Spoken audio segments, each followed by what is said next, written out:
இஸ்ரவேல் ஜனங்கள் வழி தெரியாம நிக்கிற ஒரு இடம். வழி தெரியவே இல்லை அவங்களுக்கு. ஸோ அது ஒரு முக்கியமான சம்பவம், முக்கியமான சம்பவம். ஆமா, 14ஆம் அதிகாரத்தினுடைய 10வது வசனத்துல வரும் பொழுது அவர்கள் மிகவும் பயந்தார்கள். கர்த்தரை நோக்கி கூப்பிட்டார்கள் என்று வரையத்தை பிரகடனப்படுத்துகிறார் மோசே. ஒரு தீர்க்க தரிசனத்தை சொல்லுகிறார். இன்று நீங்கள் காண்கிற எகிப்தியரை ஒரு பொழுதும் காண மாட்டீர்கள், கர்த்தர் உங்களுக்காக யுத்தம் செய்வார் என்று சொல்லுகிறார். அங்க ஒரு யுத்தத்தை பிரகடனப்படுத்துகிறார், ஒரு யுத்தம். ஆனால் அந்த யுத்தங்கள் எல்லாம் விசிபிளா நம்முடைய எழுத்தின் பிரகாரமான கண்களினால் காணக்கூடிய யுத்தங்கள் ஆரம்பிச்சு. அப்படி ஒரு யுத்தம் சிவந்த சமுத்திரம் பிளர்க்கப்படுகிறதில் நடக்கவில்லை, நடக்கல இல்ல. அப்படி ஒரு யுத்தம் நடந்துச்சு. அப்படி ஒரு யுத்தம் நடக்கலாம். சில வாக்குத்தத்தங்களினுடைய வழிகளை, சில நன்மைகளை, சில அற்புதங்களை சொந்தப்படுத்துவதற்கு நாம் அறியாமலேயே சில யுத்தங்கள் ஆவி மண்டலத்தில் நடக்கிறது என்பது சங்கீதக்காரன் 77ஆம் சங்கீதத்தில் ஒரு யுத்தம் நடந்ததை சொல்லுகிறார். அதுக்கு பின்னாடி ஒரு யுத்தம் நடந்துச்சு. இந்த யுத்தத்துல பாத்தீங்க அப்படின்னா 3 பகுதிகளை தேவன் அசைத்தார். 3 பகுதிகளை, 3 மண்டலங்களை தேவன் 3 பகுதிகளில் அவனுடைய கோல் இருந்துச்சு. அப்படியா? 3 பகுதிகளில், 3 மண்டலங்களில் அவனுடைய கோல் இருந்துச்சு. என்ன? ஒன்று, ஜெய்சிங்ராஜ் அவர்கள் எழுதி வெளியிட்டுள்ள இறந்த பின் ஆத்மாவின் நிலை என்ற புத்தகத்தை பெற்றுக்கொள்ள 9443882459 என்ற எண்ணிற்கு வாட்ஸ்அப் அல்லது கால் செய்யலாம். இந்த புத்தகம் அமேசானிலும் உண்டு.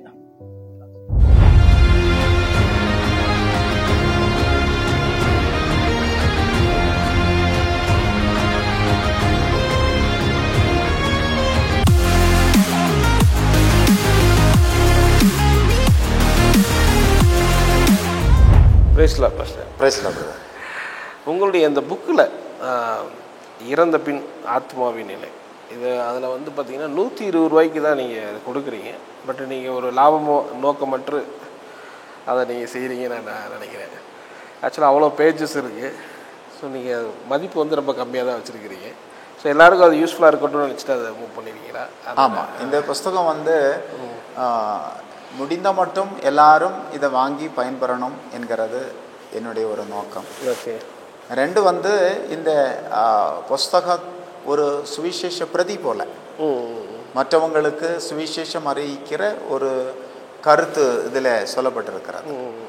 ஆகவே இது ஒரு சுவிசேஷத்தினுடைய ஒரு மீடியா போல இதை பயன்படுத்திக்கிடலாம். ஒருத்தர் வாங்கி இன்னொருத்தவங்களுக்கு கொடுக்கறதுக்கும் அது ஈஸியாக இருக்கும் என்கின்ற ஒரு பார்வை இந்த புத்தகத்தில் எனக்கு. அதனால அந்த மதிப்பு வச்சிருக்கீங்க. ஆமாம். 2 வந்து என்ன அப்படின்னா, இன்னொரு விஷயம் சொன்னேன் அப்படின்னா, இந்த புஸ்தகத்தில் பல மதங்கள் சார்ந்த கருத்துக்கள் எழுதியிருக்கிறேன்.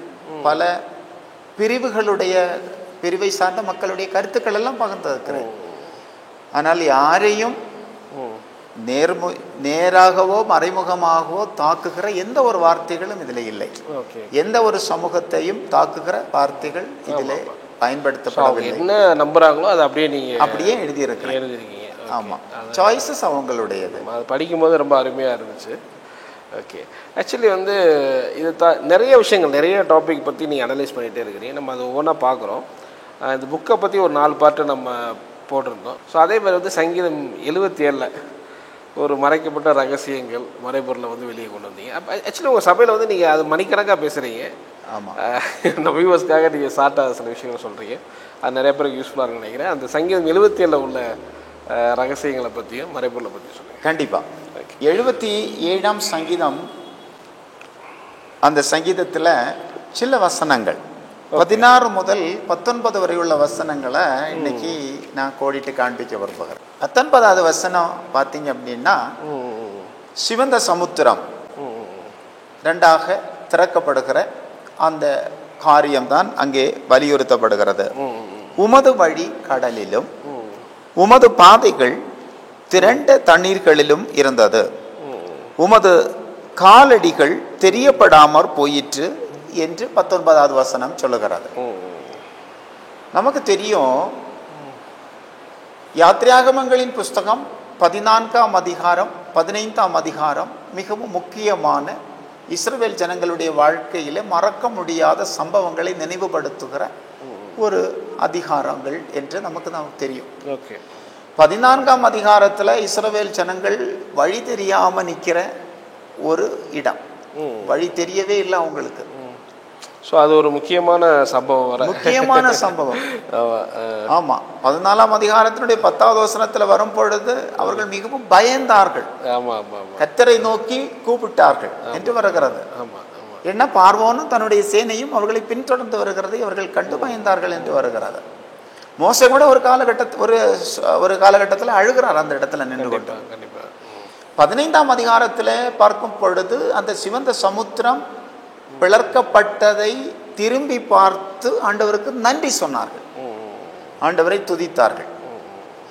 அப்போ 10ஆம் வசனத்திலே, 14ஆம் அதிகாரம் 10வது வசனத்திலே ஆண்டவரை நோக்கி முறையிட்டார்கள் என்று பார்க்கிறோம்.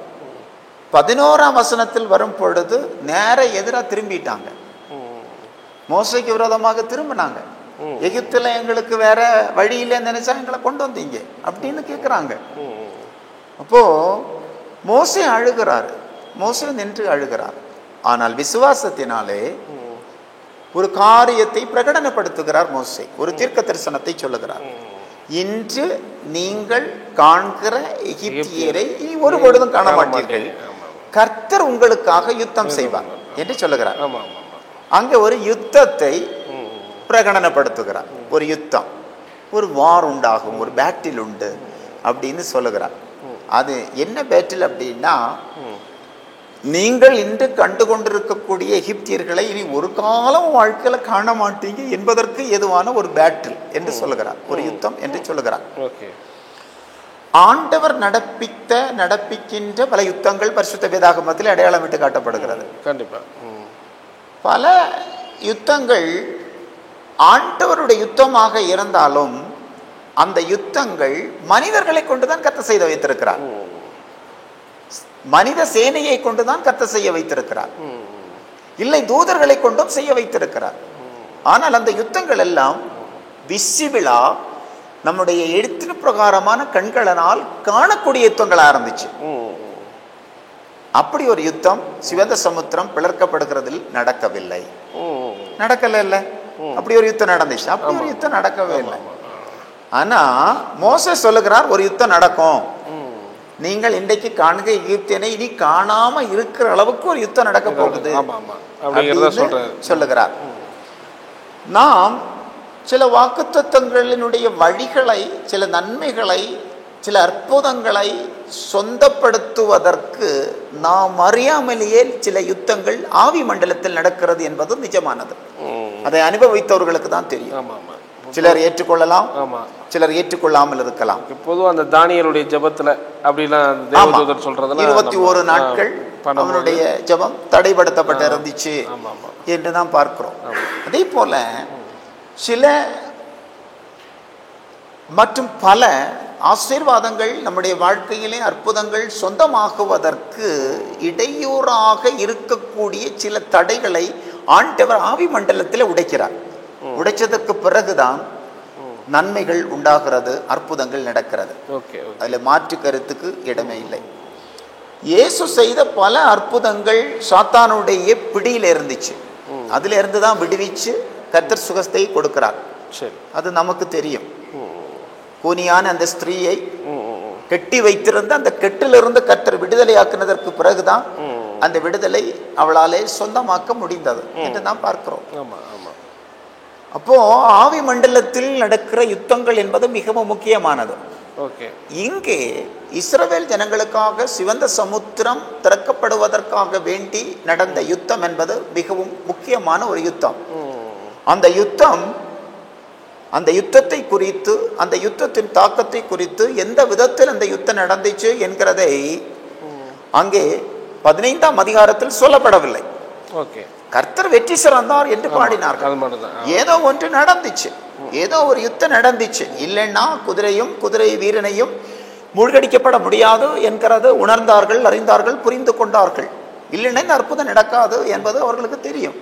ஆனால் எந்த விதத்தில் இந்த யுத்தம் நடந்துச்சு என்கின்ற அந்த வெளிப்பாடு மோசேக்கோ அல்லது மிரியாமுக்கோ உண்டாயிருந்ததோ என்று கேட்டால் எனக்கு தெரியாது. அங்கே அவர்கள் அதை வெளிப்படுத்தவில்லை. ஒருவேளை அறிந்தும் உணர்ந்தும் புரிந்தும் வெளிப்படுத்தவில்லையா, இல்லை புரியாததினால வெளிப்படுத்தவில்லையா என்று எனக்கு தெரியாது. ஆனால் ஒரு யுத்தம் நடந்தது உண்மை. ஆனால் இங்கே சங்கீதக்காரன் 77ஆம் சங்கீதத்தில் ஒரு யுத்தம் நடந்ததை சொல்லுகிறார். அதுக்கு பின்னாடி ஒரு யுத்தம் நடந்துச்சு. இந்த யுத்தத்துல பாத்தீங்க அப்படின்னா 3 பகுதிகளை தேவன் அசைத்தார். 3 பகுதிகளை, 3 மண்டலங்களை தேவன் அசைத்தார். அப்போ இஸ்ரவேல் ஜனங்களுக்கு அற்புதம் நடக்கக்கூடாதபடிக்கு சாத்தான் உருவாக்கி வைத்திருந்த 3 ஹோல்டுகளை கர்த்தர் உடைத்து தான் இந்த வாக்குத்தத்தத்தை சொந்தப்படுத்துவதற்கு ஏது உண்டாக்கினார். 3 பகுதிகளில் அவனுடைய ஹோல்டு இருந்துச்சு. அப்படியா? 3 பகுதிகளிலே 3 மண்டலங்களில் அவனுடைய ஹோல்டு இருந்துச்சு. என்ன? ஒன்று ஜலமண்டலம். ஜலமண்டலம் என்று நான் இங்கே குறிப்பிடுவது என்ன அப்படின்னா, அந்த சிவந்த சமுத்திரம் முழுவதிலும் சாத்தானுடைய ஆளுகையின் கீழே இருந்துச்சு. எந்த சாத்தான் அப்படின்னா எகிப்தினுடைய தேவர்களுடைய ஆளுகையின் கீழே இருந்துச்சு. சிவந்த சமுத்திரத்தினுடைய நீளம் என்ன அப்படின்னா 2250 கிலோமீட்டர் தூரம். 2250 கிலோமீட்டர் தூரம். அதனுடைய அகலம் 355 கிலோமீட்டர். 355 கிலோமீட்டர் சிவந்த சமுத்திரத்தினுடைய அகலம்.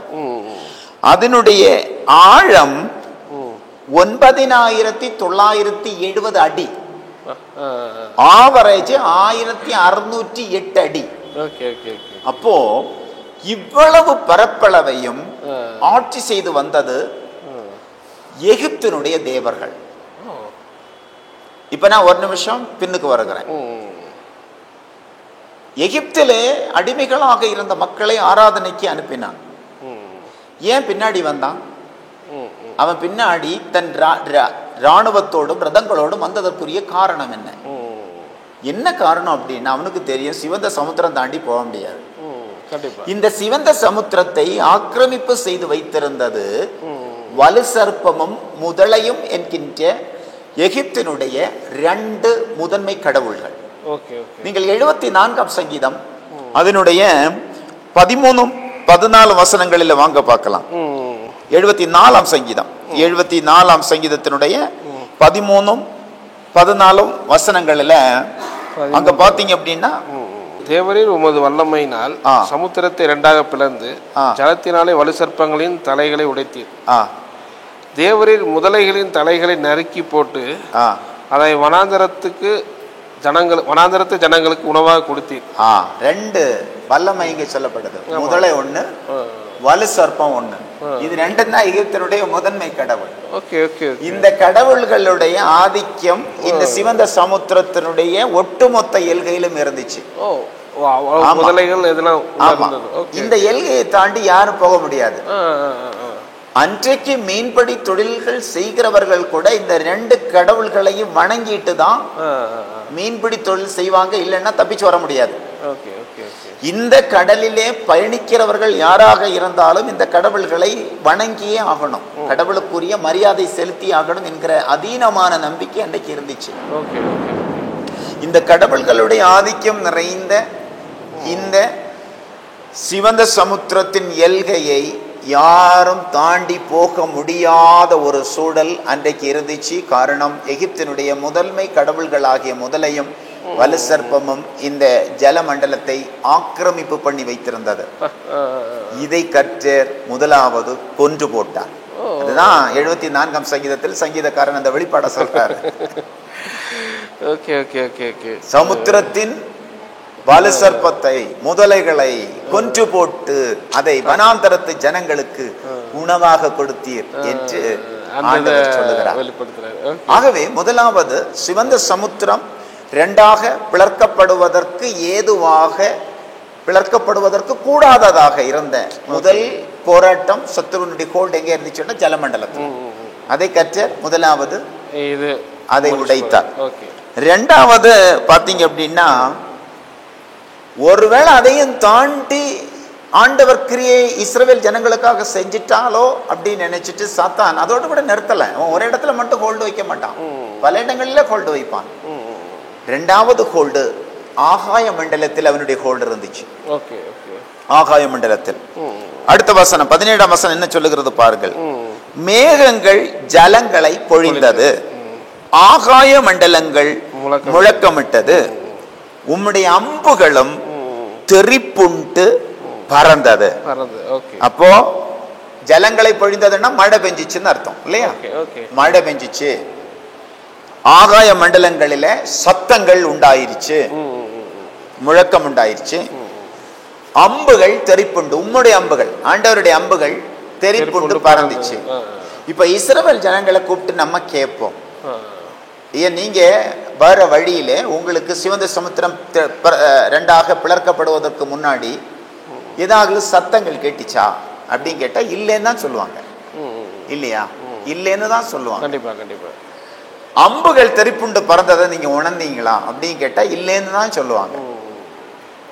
மழை பெஞ்சிச்சான் கேட்டா ஒரு சொட்டு மழை கூட பெய்யல அப்படிதான் சொல்லுவாங்க. ஆனால் இங்கே இந்த சங்கீதக்காரன் அந்த சிவந்த சமுத்திரம் பிளர்க்கப்படுவதற்கு முன்னாடி கர்த்தர் நடத்திய அந்த யுத்தத்தில் முழக்கமிட்டது உண்மை, ஆகாய மண்டலம் முழக்கமிட்டது உண்மை, மழை பொழிந்தது உண்மை, அம்புகள் தெரிப்புண்டு பறந்தது உண்மை. ஆகவே சாத்தானுடைய இரண்டாவது கோல்டு ஆகாய மண்டலத்தில் வச்சிருந்தான்.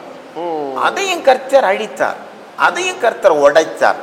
அதுக்கு பிறகுதான் சிவந்த சமுத்திரம் பாதையை திறந்தது. அந்த ஆகாய மண்டலத்துல இவ்வளவு நடந்துச்சுன்னா அங்க ஒரு யுத்தம் வந்து தேவதூ அப்படி சொல்றீங்களா? மிகப்பெரிய ஒரு யுத்தம் நடந்துச்சு.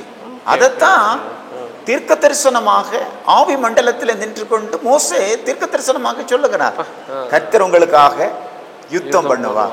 ஆண்டவர் யுத்தம்னு பிரகடனப்படுத்திட்டாரு. அது எந்த வகையில் உள்ள யுத்தம் என்று அவர் புரிஞ்சு சொன்னாரா புரியாமல் சொன்னாரா அது எனக்கு தெரியாது. அதனால ஒரு யுத்தத்தை பிரகடனம் பண்ணினார். ஒரு யுத்தம் நடந்துச்சு. ரெண்டு கோணத்தில் உள்ள யுத்தங்களை நான் இப்பொழுது உங்களுக்கு விளக்கினேன். மூணாவது கோணம் என்ன நடந்துச்சு பாருங்களேன். அதனுடைய 18வது வசனம், சத்ரு மூணாவதாக ஹோல்டு பண்ணி வச்சிருந்த இடம் அப்படின்னா பூமி மண்டலம். பூமி மண்டலத்திலும் அவனுடைய ஹோல்டு இருந்துச்சு. அது உம்முடைய குமரலின் சத்தம் சுழல் காற்றில் முழங்கினது, மின்னல்கள் பூச்சக்கரத்தை பிரகாசிப்பித்தது, பூமி குலுங்கி அதிர்ந்தது. அப்போ பூமி குலுக்க உண்டாயிருக்குது, பூச்சக்கரத்தை மின்னல்கள் பிரகாசித்திருக்கிறது, குமுறலின் சத்தம் உண்டாயிருக்கிறது, முழங்கி இருக்கிறது. இவையெல்லாம் நடந்திருக்குது பூமி மண்டலத்துல. ஆனா இஸ்ரவேல் ஜனங்களிடத்துல கேட்டா இல்லைன்னு தான் சொல்லுவாங்க. சொல்ல போனா ஒரு எர்த்து குயிக்கே உண்டாயிருச்சுன்னு சொல்றாரு ஆண்டவர் இல்லையா? பூமி குலுங்கிருச்சுன்னு பூமி குலுங்கினது, பூமி குலுக்கமே உண்டாக்கி இருக்காரு. அப்போ சாத்தான் 3 மண்டலங்களை ஆக்கிரமிப்பு பண்ணி வைத்திருந்தான். 1 ஜலமண்டலம், 2 ஆகாய மண்டலம், 3 பூமி மண்டலம். இந்த 3 மண்டலத்தையும் கர்த்தர் அசைத்து உடைத்து ஒன்றுமில்லாமல் ஆக்கினதற்கு பிறகுதான், இந்த ஆவிக்குரிய யுத்தத்திற்கு பிறகுதான் சிவந்த சமுத்திரம் 2ஆக பிளர்ந்தது. இதுதான் உண்மை. சில நேரங்களில் சிவந்த சமுத்திரத்திலே உண்டான பாதை அப்படின்னு தான் நம்ம பிரசங்கம் பண்றோம். சிவந்த சமுத்திரத்திலே உண்டான பாதை, சிவந்த சமுத்திரத்திலே உண்டான பாதை அப்படின்னு நம்ம அப்படியே சொல்லி சொல்லி மனுஷனுடைய கற்பனைக்கு ஏற்றாற் போல ஒத்தடி பாதை மாதிரி நம்ம நினைச்சுக்கிறோம். ஏதோ ஒரு சின்ன பாதை கிடையாது. 20 லட்சத்திற்கு அதிகமான ஜனங்கள் பயணிக்கணும்னா எவ்வளவு பெரிய பாதையா இருக்கணும். ஆண்டவர் பாதையை உண்டாக்கல, ரோடை உண்டாக்கினார். 1.5 கிலோமீட்டர் அகலம்னு சொல்லப்படுகிறது ரோடு. இந்த ரோடு ஆமா ஆமா. யோசிச்சு பாருங்களேன், அந்த கடலினுடைய ஒட்டுமொத்த அகலம் 355 கிலோமீட்டர். அப்ப அந்த ரோட்டினுடைய தன்மை என்ன? இப்படி கடந்தாங்க. 1 கிலோமீட்டர் தாண்டி தான் எத்தனை, அப்போ எத்தனை கிலோமீட்டர் அவங்க பாஸ் பண்ணாங்க பாருங்களேன். ஆச்சரியத்திலும் ஆச்சரியமானது. அப்படிப்பட்ட ஒரு பாதையை, பாதைன்னு நான் சொல்லக்கூடாது, ரோடுன்னு தான் சொல்லணும். ஆக்சுவலி ரோடுன்னு தான். அந்த ரோடை கர்த்தர் இஸ்ரவேல் ஜனங்களுக்காக வேண்டி திறப்பதற்காக வேண்டி ஆண்டவர் பல காரியங்களை செய்தார். ஆவி மண்டலத்தில் ஒரு யுத்தத்தை நடப்பித்தார், ஜலமண்டலத்தை அசைத்தார். அந்த எகிப்தினுடைய தேவர்கள் ஆக்கிரமிப்பு பண்ணி வைத்திருந்த அந்த தேவர்களை கர்த்தர் அழித்து, அவனுடைய ஆதிக்கங்களை அழித்து, அவனுடைய வல்லமையை ஒன்றுமில்லாமல் ஆக்கி, அவனுக்கு ஹோல்டே இல்லை என்கின்ற ஒரு பார்வையிலே தான் அந்த பாதையை உருவாக்கினார், அந்த ரோடை ஆண்டவர் உருவாக்கினார். இன்னொரு காரியத்தை கூட சொல்றேன், இவங்களுக்கு இந்த பாதை உருவாயிருச்சு. ஏன் இந்த எகிப்தினுடைய சேனை இதுக்குள்ள வந்தாங்க? அவங்களுக்கு தெரியும் அவங்க என்ன நினைச்சாங்க அப்படின்னா, இது எங்க கடவுளுடைய ஒரு சுத்து விளையாட்டுன்னு நினைச்சாங்க. திறக்கிறது மாதிரி திறந்து அடைக்கிறதுன்னு நினைச்சாங்க. அதுதான் உண்மை. ஏன் உள்ள வந்தாங்க?